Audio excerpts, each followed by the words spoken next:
Good morning, confirmants. Welcome back to our online confirmation classes.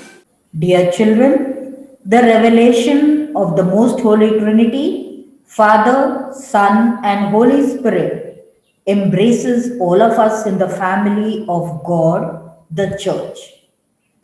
CCC 686 says, the Holy Spirit is at work with the Father and the Son from the beginning to the completion of the plan for our salvation. But in these end times, ushered in by the Son's redeeming incarnation, the Spirit is revealed and given, recognized and welcomed as a person. Now, can this divine plan, accomplished in Christ, the firstborn and head of the new creation, be embodied in mankind by the outpouring of the Spirit? As the Church, the communion of saints, the forgiveness of sins, the resurrection of the body, and the life everlasting. In today's session, we acknowledge our vocation as members of the Church and understand the four fundamental characteristics of the Church. CCC 811 says, this is the sole Church of Christ, which in the Creed we profess to be one, holy, Catholic, and apostolic. These four characteristics, inseparably linked with each other, indicate essential features of the Church and her mission. The Church does not possess them of herself. It is Christ who, through the Holy Spirit, makes his Church one, holy, Catholic, and apostolic. And it is he who calls her to realize each of these qualities. What do we mean by the church? The word church is used in many different senses. To mean a building, sometimes to mean a parish, a denomination, or even the universal church. This word often brings to our mind images of power and authority, of officials and solemn festivities.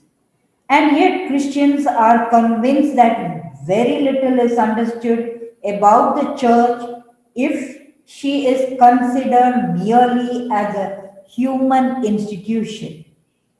Organization, rules, and buildings certainly play their part and are obviously necessary, yet, the essence of the church is much more than that. The word church also means an assembly. It designates the assembly of the people of God whom God's word are nourished with the body and blood of Christ. By the church, we do not mean the buildings which are called churches. We mean all the people who are members of the church. The Pope, who is the visible head of the church and the vicar of Christ, as the successor of St. Peter. The bishops of the church, who are the successors of the apostles. The priest, deacon, nuns, and all people in every age who have been baptized as children of God and members of His church. The church is best described as the universal community of believers assembled round the table of the risen Lord.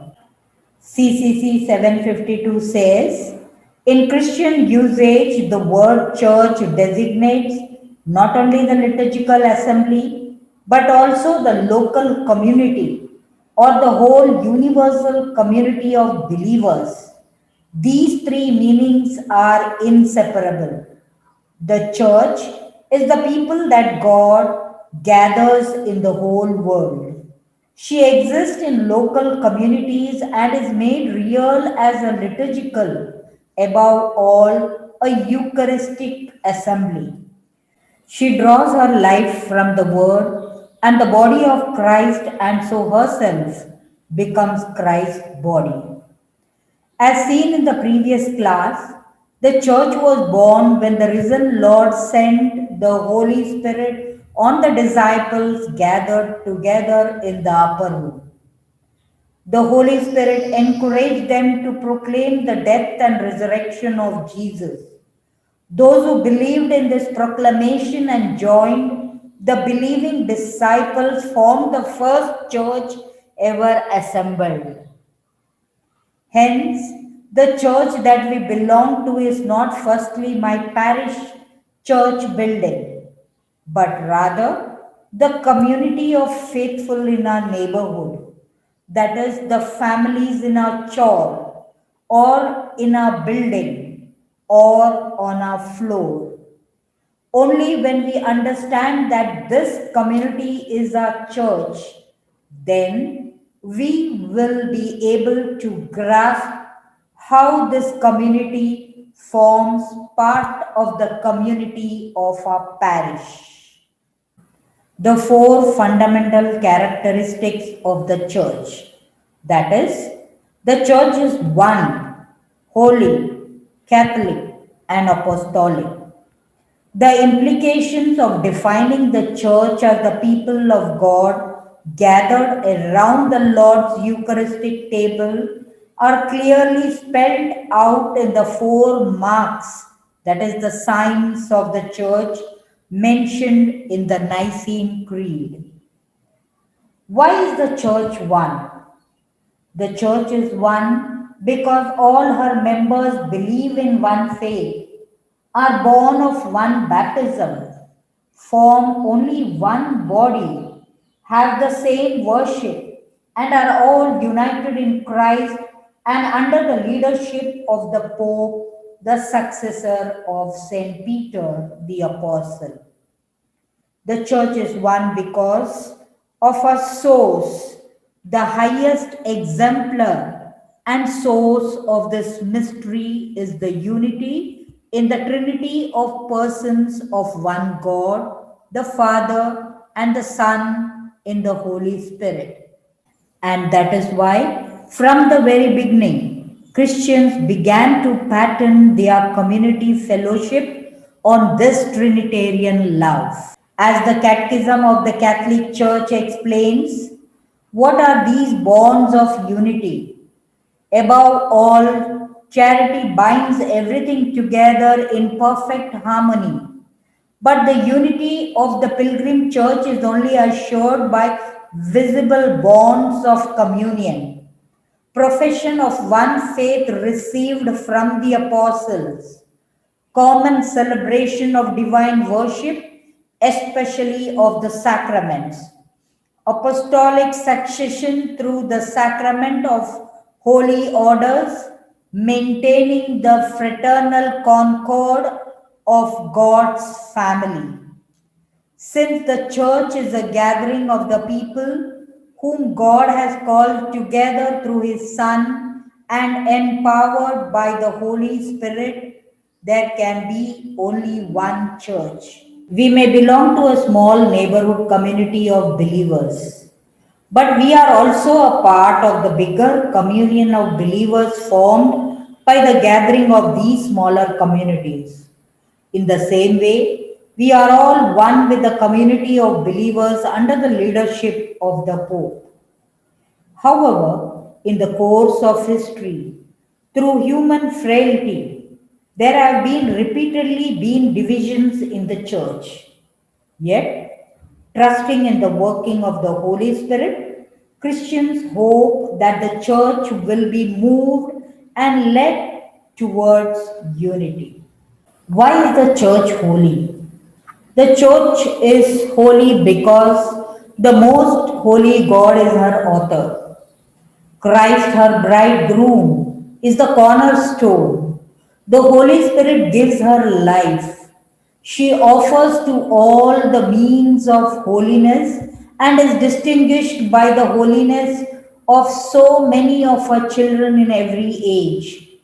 The church is called the holy people of God, and her members are called saints. This does not mean that Christians describe themselves as holier or less sinful than other people. The church is holy because it is founded by Christ on the rock of Peter, whom he assured that the gates of hell will never overcome the church. The church is protected by Christ. CCC 823 says, the church is held as a matter of faith to be unfailingly holy. This is because Christ, the Son of God, who with the Father and the Spirit is hailed as alone holy, loved the church as his bride, giving himself up for her so as to sanctify her. He joined her to himself as his body and endowed her with the gift of the Holy Spirit for the glory of God. The church then is the holy people of God, and her members are called saints. The holiness of those who have already run the race and are in heaven, that is, the saints, provide a communion into which we on earth can be drawn. CCC 956 says, being more closely united to Christ, those who dwell in heaven fix the whole church more firmly in holiness. They do not cease to intercede with the Father for us as they proffer the merits which they acquired on earth through the one mediator between God and men, Christ Jesus. So, by their fraternal concern, is our weakness greatly helped. Precisely because Christians, though sinners, are called to holiness in the church, Christ has given this church the power to forgive sins. CCC 976 says, the Apostles' Creed associates faith in the forgiveness of sins, not only with faith in the Holy Spirit, but also with faith in the church and in the communion of saints. It was when he gave the Holy Spirit to his apostles that the risen Christ conferred on them his own divine power to forgive sins. Receive the Holy Spirit. If you forgive the sins of any, they are forgiven. If you retain the sins of any, they are retained. What does the word Catholic mean? Catholic means universal because the church was established by Jesus for all ages, for all people, and is the means of salvation for all. The CCC says the word Catholic means universal in the sense of according to the totality or in keeping with the whole. By saying that the church is Catholic, we mean to indicate that she has a mission to serve all men, Christians as well as people of other faiths, urged by Christ, who commanded his disciples to go then to all peoples everywhere and make them my disciples. We see the disciples on the day of Pentecost itself beginning this work in a universal manner. And so, this demands that a community of believers be open to all our neighbors and include them in our circle of love, joy, and fellowship. A community that does not relate to its neighbors of other religions ceases to be Catholic. Why is the church apostolic? The church is apostolic because the church holds and maintains the traditions of the apostles, and through these apostles, the bishops continue to teach, sanctify, and guide the church until Christ returns. This means that the church to which we belong is built on the foundation of the apostles who were Jesus' chosen witnesses. CCC 860 says, In the office of the apostles, there is one aspect that cannot be transmitted: to be the chosen witnesses of the Lord's resurrection, and so the foundation stones of the church. But their office also has a permanent aspect.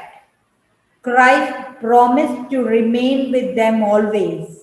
The divine mission entrusted by Jesus to them will continue to the end of time.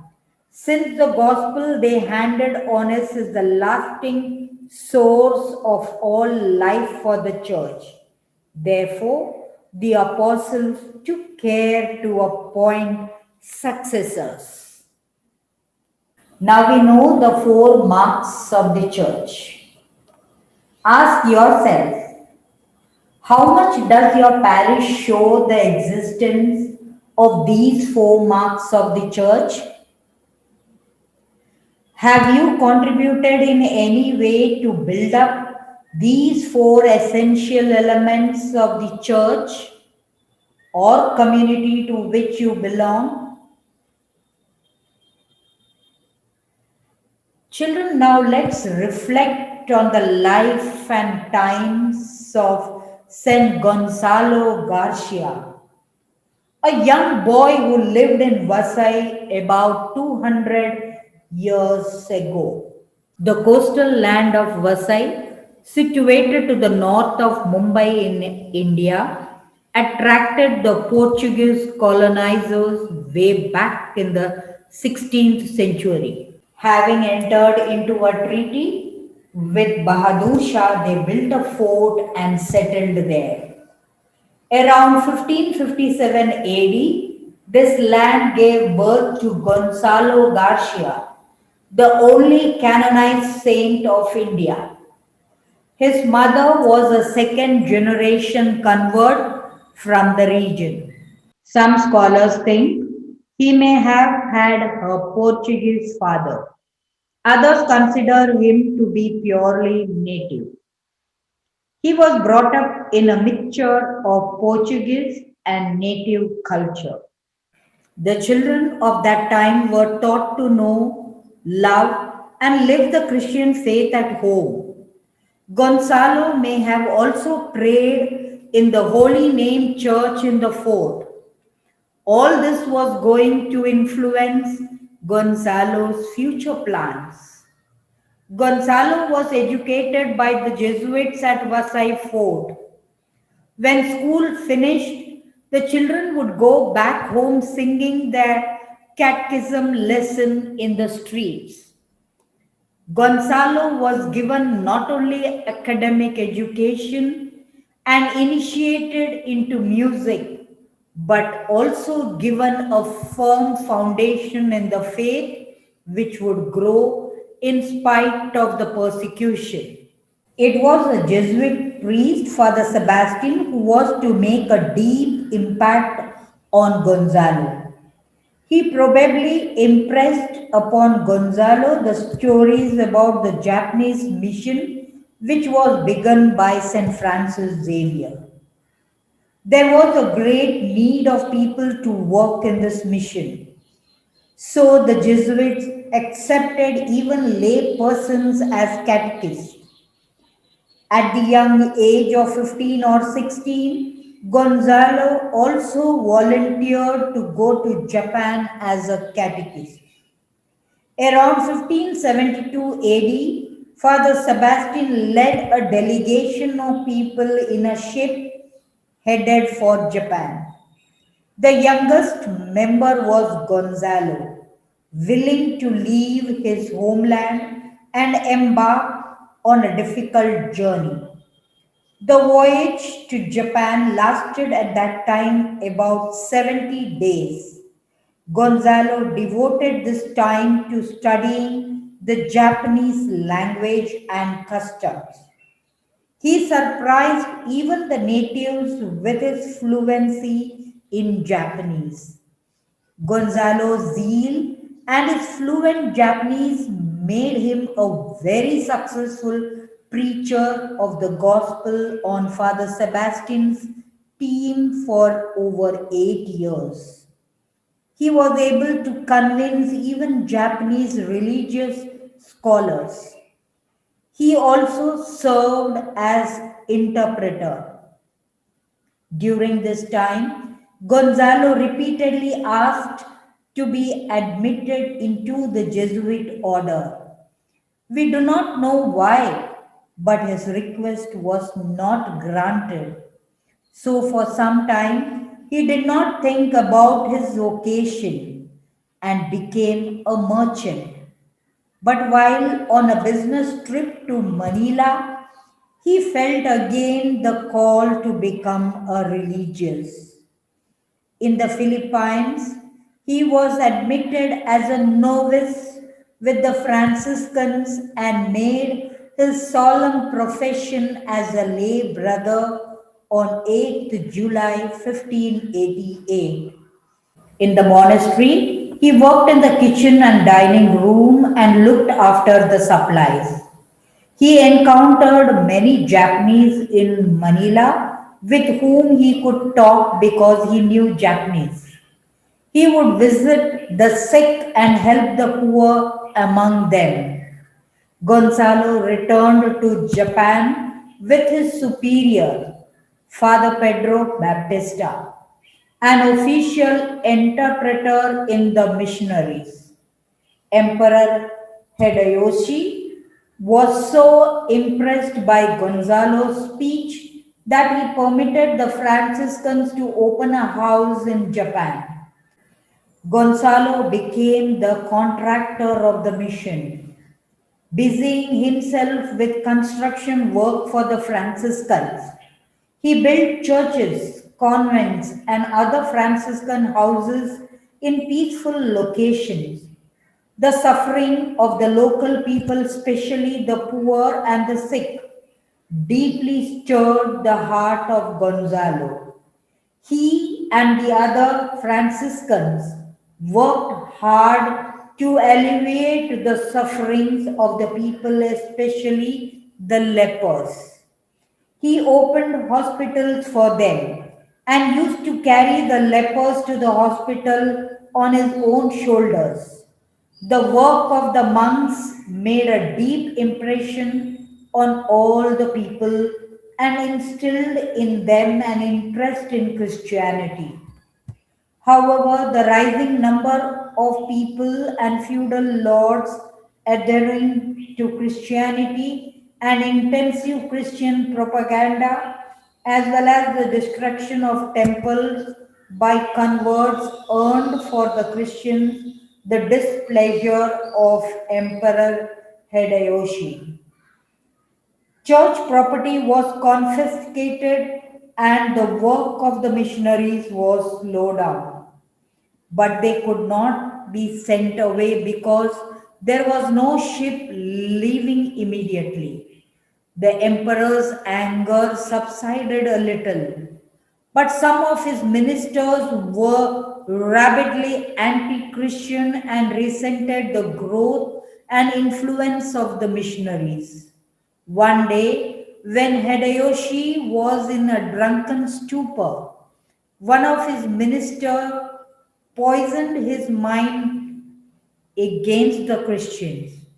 He got permission from Hideyoshi to destroy a church and use the valuable materials for other buildings. On one occasion, there was a particularly massive earthquake in the region, and many people were buried alive. There was pain and destruction everywhere.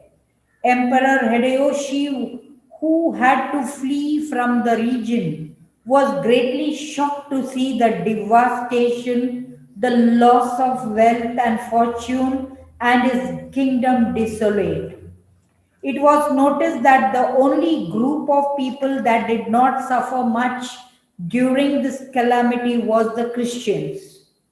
The statue of St. Francis in the monastery had saved them. It was covered with a drop of blood. However, some of the corrupt court officials used the occasion to poison Hideyoshi's mind against the Christians. He tightened up the measures, particularly against the monks who were coming in from the Philippines to evangelize.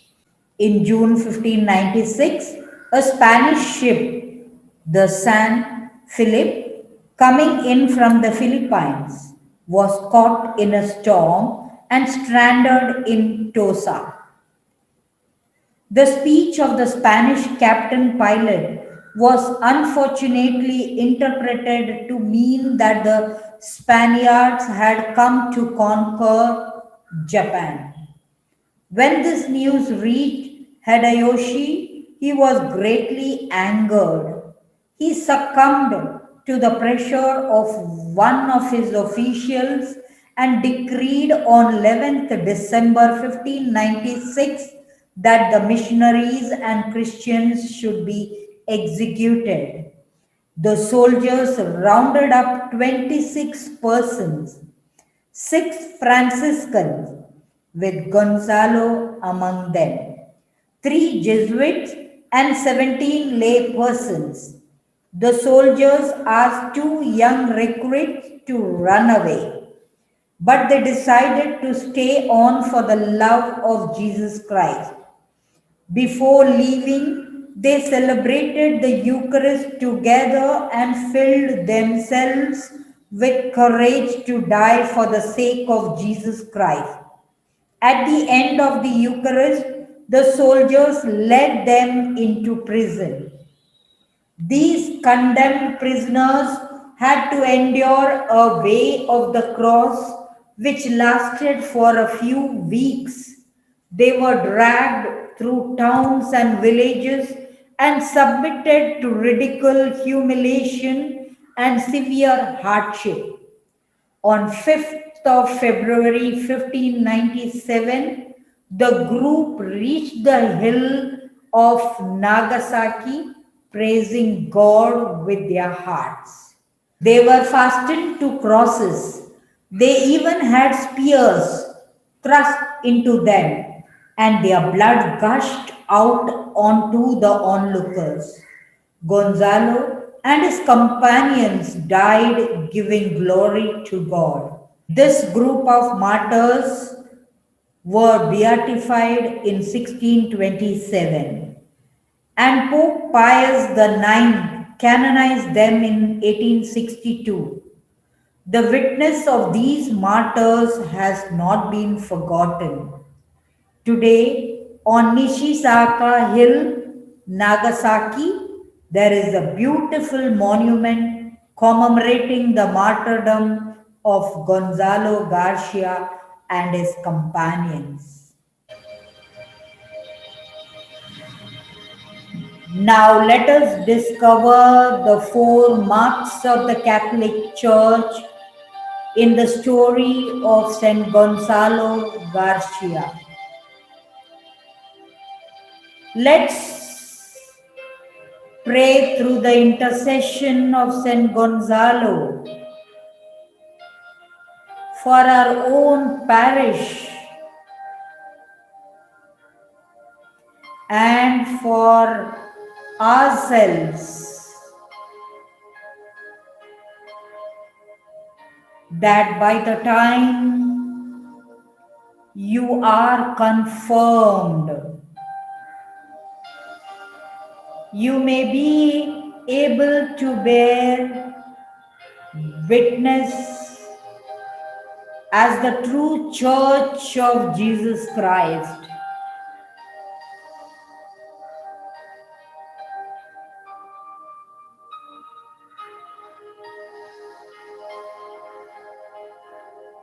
Let's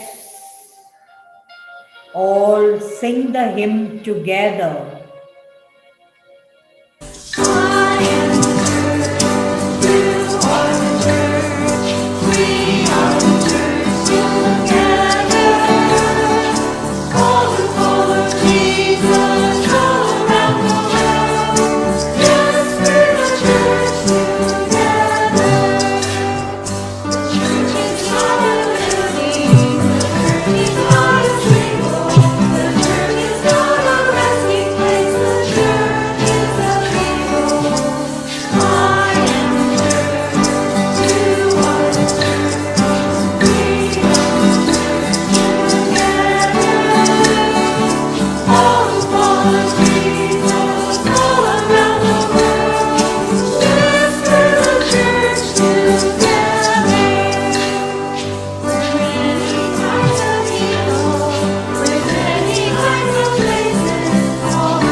let us sign ourselves in the name of the Father, and of the Son, and of the Holy Spirit.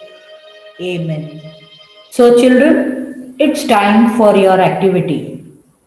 You are going to draw the 4 marks of the church and send it to your animator.